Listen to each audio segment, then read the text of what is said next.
नमस्कार, मैं डॉक्टर नवनीत सांगवान इस मनी मार्केट के नए वीडियो में आज आप लोगों से characteristics of organised money market and advantages of organised money market discuss करने जा रहा हूँ। ऑर्गेनाइज्ड मनी मार्केट की अगर अपन बात करें तो सिंपल सा होता है कि कोई भी मनी मार्केट जिस पे किसी कंट्रोलिंग अथॉरिटी का कंट्रोल हो या रेगुलेटरी अथॉरिटी है उसका कंट्रोल होता है। ये अपन पहले से ही जानते हैं। मनी मार्केट जैसे इंडिया की बात करें तो इंडिया में यहाँ का सेंट्रल बैंक आरबीआई है, वो आपका कंट्रोल करने वाली अथॉरिटी या रेगुलेटरी अथॉरिटीज को बोला जा सकता है।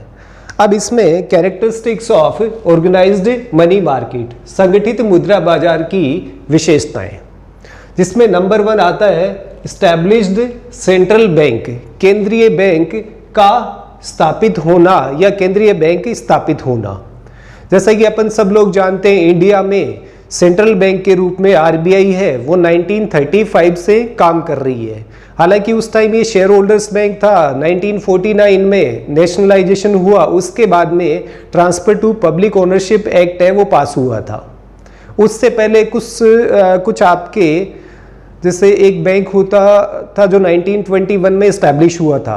उस बैंक ने कुछ सेंट्रल बैंक के काम हैं वो जरूर करे थे, बट करेंसी नोट पब्लिश करने का राइट उसके पास में नहीं होता था, इसलिए उसको सेंट्रल बैंक नहीं बोला गया और इसीलिए आरबीआई का एस्टेब्लिशमेंट है वो इंडिया में सेंट्रल बैंक के रूप में करा गया था।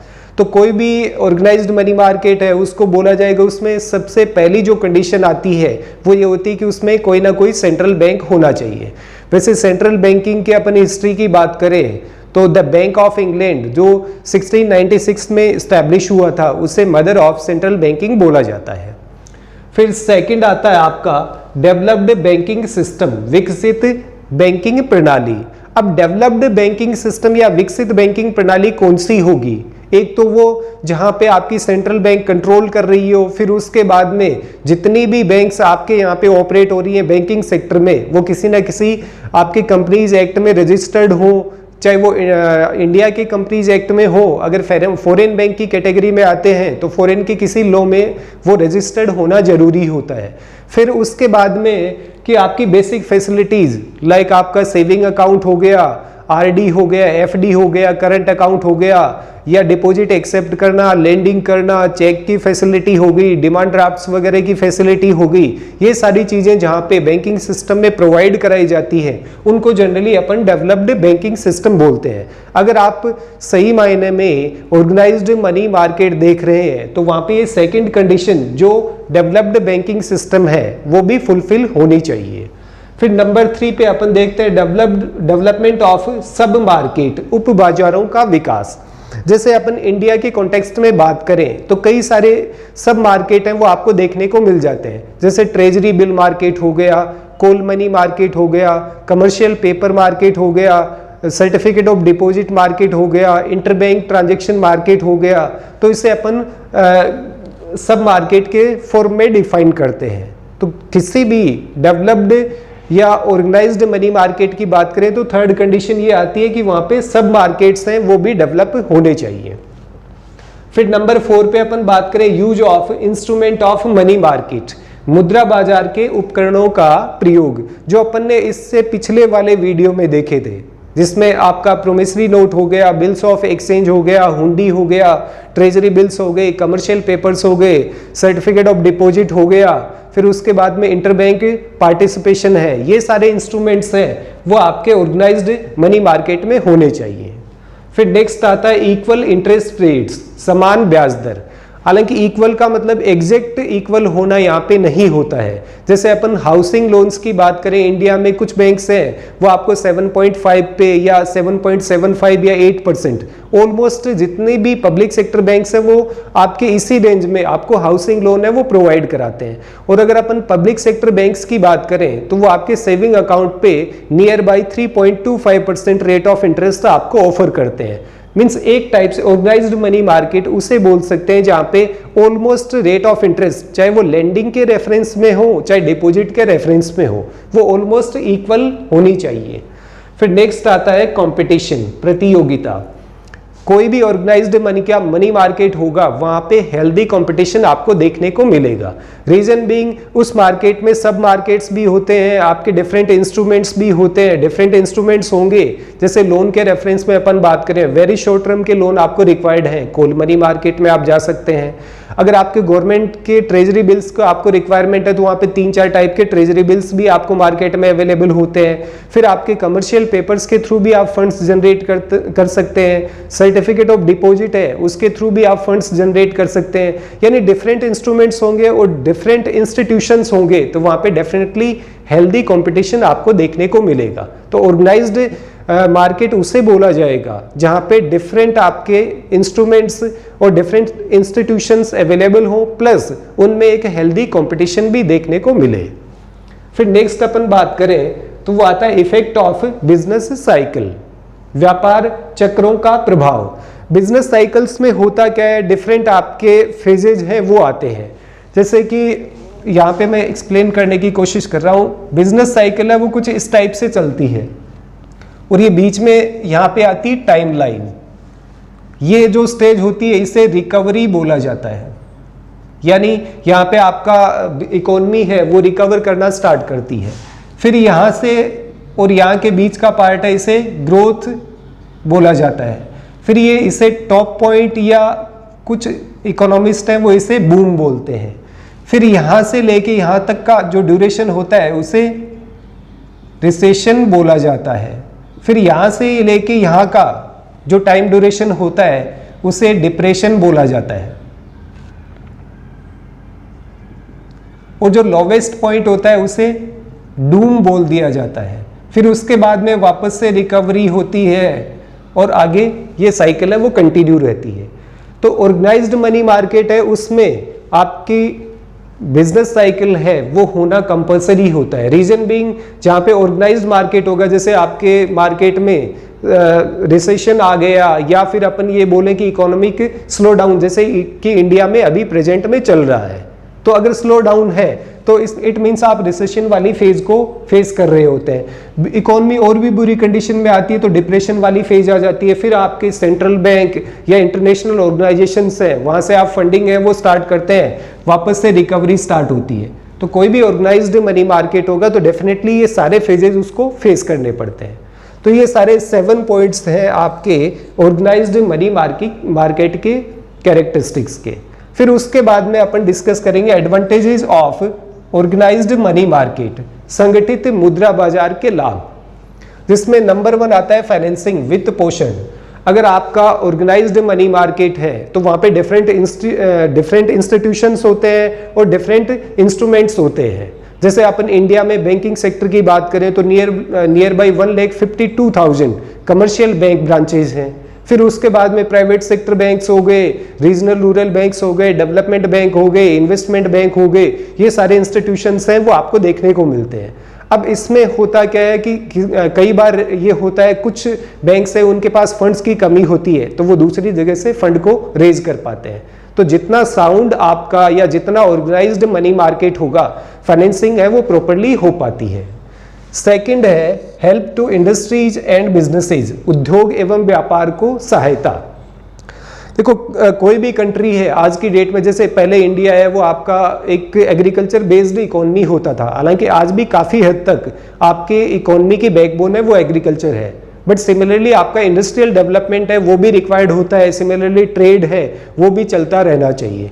इन सब एक्टिविटीज़ में आपको ऑपरेट करना हो चाहे इस्टेब्लिश करना हो, उन दोनों ही केसेस में फंड्स की रिक्वायरमेंट होती है। अगर आपके यहाँ पे ऑर्गेनाइज्ड मनी मार्केट है तो आप बैंक से फंड रेज कर सकते हैं वर्किंग कैपिटल के पर्पज से, या कोई हैवी मशीनरी परचेज करनी है तो उस पर्पज से भी आप फंड रेज कर सकते हैं। कोल मनी मार्केट से भी फंड जनरेट कर सकते हैं आप। उसके बाद में कमर्शियल पेपर्स हैं उनके थ्रू भी फंड जनरेट कर सकते हैं। सर्टिफिकेट ऑफ डिपॉजिट है उनके थ्रू भी फंड्स हैं वो जनरेट कर पाते हैं।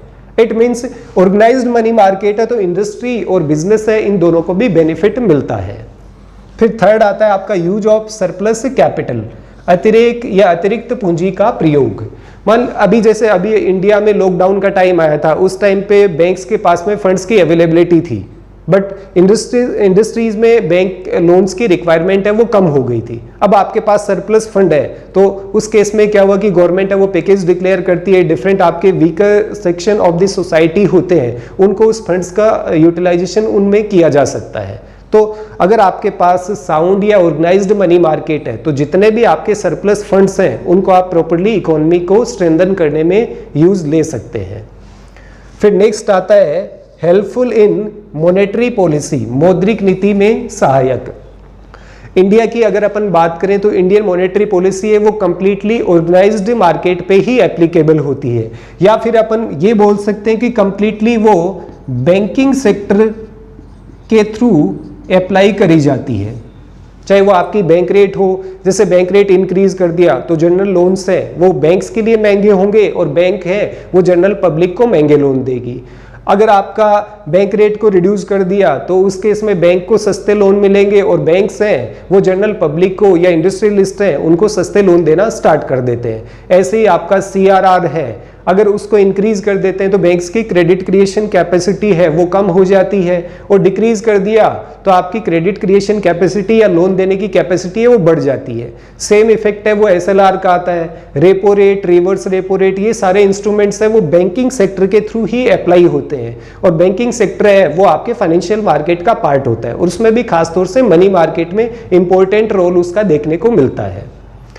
नेक्स्ट आता है आपका लिक्विडिटी इन फंड्स, कोषों में तरलता। मान लीजिए आपके पास में फंड्स की अवेलेबिलिटी नहीं है तो आप कोल मनी मार्केट से फंड जनरेट करते हैं। मोस्ट लिक्विड मार्केट माना जाता है जहां पे 24 आवर्स टू 14 डेज तक के लोन्स हैं वो आपको प्रोवाइड कराए जाते हैं। फिर उसके बाद में आपने मान लीजिए बैंक में सेविंग अकाउंट ओपन करा रखा है, इमीडिएटली आप वहां से फंड्स को निकाल सकते हैं। दूसरा आपका करंट अकाउंट है तो उसमें ओवरड्राफ्ट की फैसिलिटी भी आपको मिलती है। तो जितने भी टाइप के फंड्स होते हैं ऑर्गेनाइज्ड मनी मार्केट में वो सारे आपकी लिक्विडिटी को इंक्रीज करते हैं। फिर नेक्स्ट आता है balance in demand and supply of money, मुद्रा की मांग एवं पूर्ति में संतुलन। अपन इसके बारे में पहले भी फाइनेंशियल मार्केट में डिस्कस अपन ने करा था कि इंडिया में लोन्स की डिमांड है वो बिजी और स्लैक सीजन के अकॉर्डिंग चेंज होती रहती है। जैसे बिजी शेड्यूल जो आपका माना जाता है वो टाइम ड्यूरेशन होता है अक्टूबर टू अप्रैल तक का, और रिमेनिंग टाइम है उसे स्लैक सीजन माना जाता है जिस टाइम पे लोन्स की डिमांड कम होती है। मान लीजिए आपके यहाँ पे साहूकार महाजन ये लोग नहीं है तो उस केस में कंप्लीटली आप बैंकिंग सेक्टर पे डिपेंड करेंगे या मनी मार्केट पे आप उस केस में डिपेंड करते हैं। तो मनी मार्केट में वो सारे इंस्टीट्यूशंस होते हैं वो अपने अकॉर्डिंग डिमांड और सप्लाई को मैनेज कर सकते हैं। मान लीजिए ओवर सप्लाई हो रहे हैं फंड्स, उस केस में CRR SLR को बढ़ा करके बैंकों की क्रेडिट क्रिएशन कैपेसिटी को कम करा जा सकता है। और आपकी सप्लाई है वो कम हो रही है, आपको उस सप्लाई को इंक्रीज करना है तो CRR SLR इन सब को रिड्यूस करके सप्लाई को इंक्रीज करा जा सकता है। फिर नेक्स्ट आता है आपका लेस रिक्वायरमेंट ऑफ कैश, नकद की कम आवश्यकता। देखो जितना साउंड मनी मार्केट होता है आपको उतना ही मिनिमम कैश कैरी करने की रिक्वायरमेंट होती है। फॉर एग्जांपल एक छोटा सा एग्जांपल अपन देखना चाहे तो इंडिया में बैंकिंग सेक्टर है वो डे बाय डे आपका इंक्रीज भी हो रहा है, प्लस उसमें फैसिलिटीज है वो इंक्रीज हो रही है। स्टार्टिंग में क्या होता था, आपने बैंक में अकाउंट ओपन करवाया, आप कैश डिपॉजिट करवाते थे, फिर उसके बाद में विड्रॉ करना है तो पासबुक के थ्रू या विड्रॉल स्लिप आती है उसके थ्रू आप विड्रॉ कर पाते थे। आज की डेट में क्या होता है, आपको रिक्वायरमेंट है मिनिमम अमाउंट के, आप ATM से अपनी अमाउंट है वो विड्रॉ करा लेते हैं, या फिर अगर आपने नेट बैंकिंग की फैसिलिटी ले रखी है तो उस केस में इमीडिएटली आप अपने दूसरे अकाउंट से हैं वो किसी दूसरे अकाउंट में फंड्स हैं उनको इजीली ट्रांसफर कर सकते हैं। तो जितना साउंड या जितना ऑर्गेनाइज्ड मनी मार्केट होता है उतना ही आपको मिनिमम कैश कैरी करने की रिक्वायरमेंट होती है, और इसका सबसे बड़ा बेनिफिट है वो इंडस्ट्रीज हैं उनको मिलता है, क्योंकि वहाँ पे जितनी डीलिंग होती है वो बड़ी अमाउंट की होती है और बड़ी अमाउंट है वो कैरी करना टफ होता है। तो वहाँ पे जो पेमेंट है वो चेक के थ्रू, NEFT के थ्रू, RTGS के थ्रू या ऑनलाइन ट्रांसफर है वो पॉसिबल हो पाता है। फिर नेक्स्ट आता है एक्सपर्ट्स एडवाइस, विशेषज्ञों की सलाह। आपके जितने ज़्यादा इंस्ट्रूमेंट और जितने ज़्यादा इंस्टीट्यूशन होंगे उतने ही एक्सपर्ट्स हैं वो आपको देखने को मिलते हैं। जैसे इंडिया में 1982 में नाबार्ड बैंक है, उसका इस्टेब्लिशमेंट हुआ था। नाबार्ड बैंक का मेन टारगेट क्या था?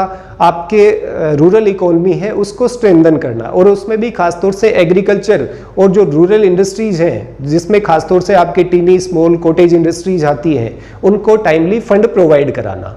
अब डिफरेंट एक्सपर्ट है वो नाबार्ड बैंक के हो गए, ऐसे ही डेवलपमेंट बैंक्स के एक्सपर्ट्स होते हैं, ऐसे ही export import bank of India है उसके एक्सपर्ट आपको मिलते हैं, ऐसे ही आपके कमर्शियल बैंक्स हैं उनके एक्सपर्ट्स आपको मिलते हैं, ऐसे ही आपके म्यूचुअल फंड कंपनीज में डील करने वाले चाहे वो एसेट मैनेजर हो या फंड मैनेजर हो वो आपको देखने को मिलते हैं। ऐसे ही आपकी इंश्योरेंस कंपनीज हैं, चाहे वो लाइफ इंश्योरेंस की कंपनी हो चाहे जनरल इंश्योरेंस की कंपनी हो, वहाँ के आपके डिफरेंट एक्सपर्ट्स आपको मिलते हैं और उनकी जो एडवाइस होती है वो कहीं ना कहीं अपने को या फिर इंडस्ट्रीज को बेनिफिट प्रोवाइड कराती है।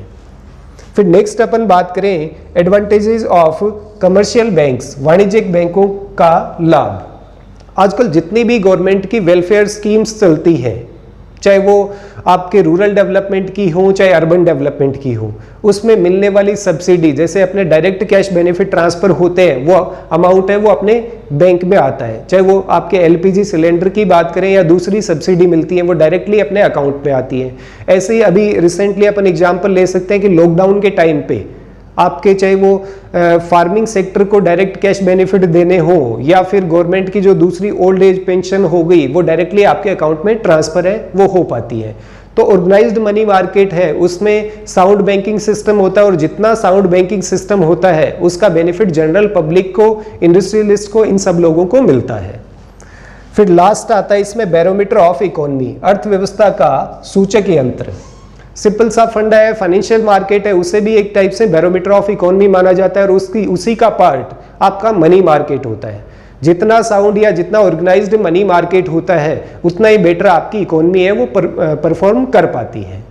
तो आज के इस वीडियो में दो चीजें अपन ने देखी है। ऑर्गेनाइज्ड मनी मार्केट है उसके अंदर आपकी characteristics of organised money market and advantages of organised money market.